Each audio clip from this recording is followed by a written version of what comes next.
Um, what do you find is preventing people from having that honest dialogue right from the beginning?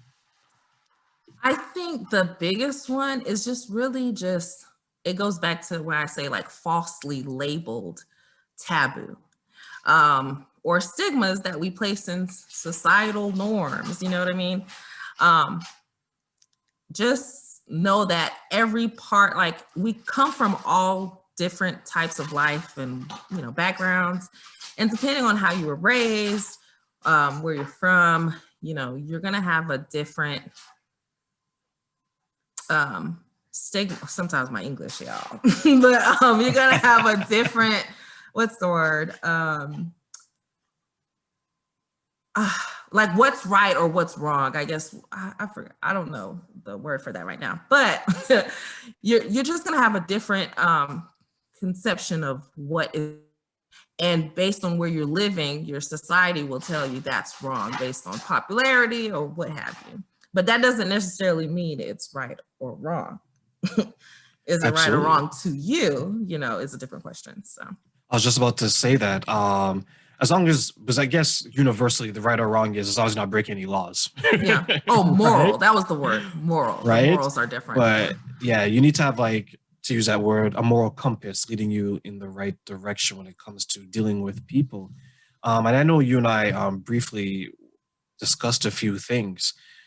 Is this something that you experienced or you had to battle through in your own life? Yeah. So coming from a foreign country, there are automatically just a preconceived notion of like, this is what you need to do growing up. Where you're going to work. You're either going to be a doctor, you're either going to be this. In social things between women and men, this is how you act. But life happens. So yes, you're still going to go through relationships. You're still going to go through certain things. And unfortunately, sometimes that dialogue is even more taboo because it's like, it's automatically going to go against the social norms. But it doesn't mean that it's not happening. And so I was tired of seeing things happening just around me and people not calling it out as it is. I've always been like a mental health advocate. Some always say like, you need to be a counselor or you should write a book or whatever, which is another reason what prompted me to just start the podcast. But yeah, so through just life experiences and having to find out, I've never been like the black sheep, but I've walked my own beat for the most part. So just in that way, my thinking, I've always been an outside the box thinker.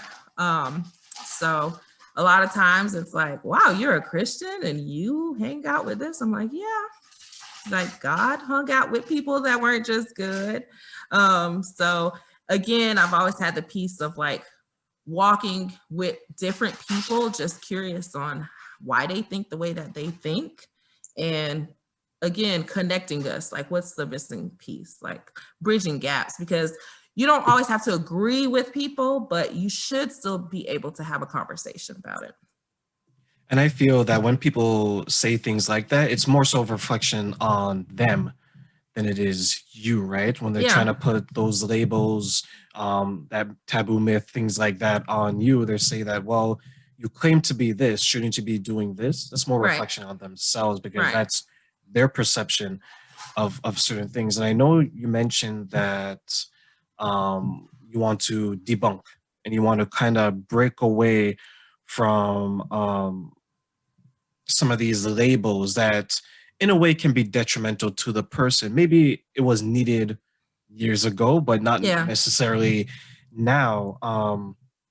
Is there any steps that we can take that can help us break free from those type of labels that may be impacting our lives directly in a negative way or in a way that we don't necessarily want?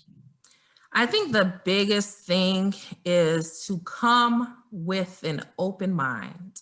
That's step one. And listen. That's the biggest thing, because like you mentioned earlier, you've already come with this preconceived notion that what your belief is the right one, right? So you have to come to the table and be ready to listen. Because if you already come with your ideas, like you're not listening, and you're going to miss the whole, you're going to miss it. It's going to go by you. So listen, learn, and then that'll allow each person to kind of bring their walls down to start having that open conversation. And then you walk away with either a new like understanding perspective, or you debunk some things that you're like, I never thought that's what you went through. There's a lot of aha moments when you start opening those conversations.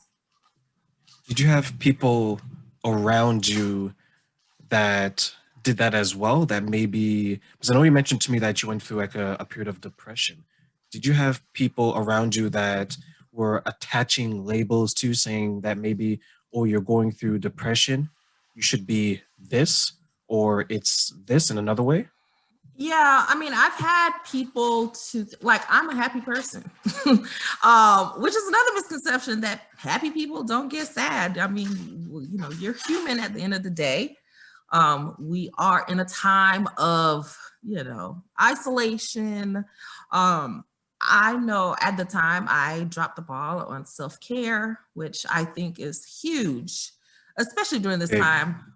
But it should happen at all times, that you should incorporate self-care during your week, your day, if even.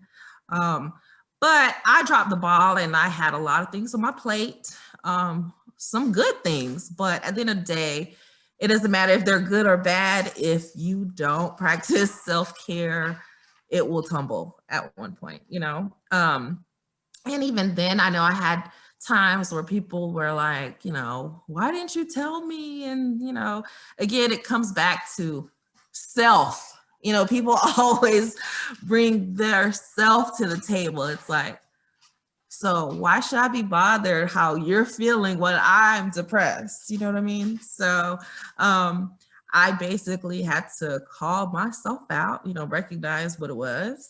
And when I went through it, it's like a feeling of like relief, because at the time I felt like I was drowning, like underwater. Like I felt like I was drowning, but just above water, where I'm like, I'm still functioning, on the outside, but anything, like any swift wind, like one more thing on here and I'm going down, and luckily I just watched, what's that show called? Oh my God. This Is Us. Have you seen that show? Can I say that's a beautiful, beautiful show? Yes. So there's an episode where Randall goes home and he steps into this lake, and he releases this scream.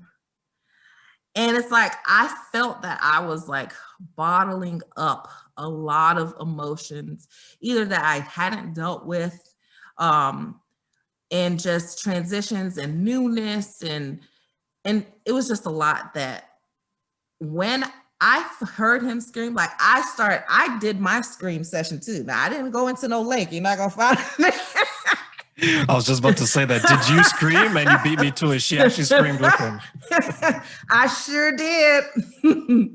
My dog was looking at me crazy, but I did scream. And I felt a release of like just the water pressure coming down, if that makes sense. And I started actively doing more like self-care things for myself, and excluding things, saying no to things, so that I can get back to that balance. So.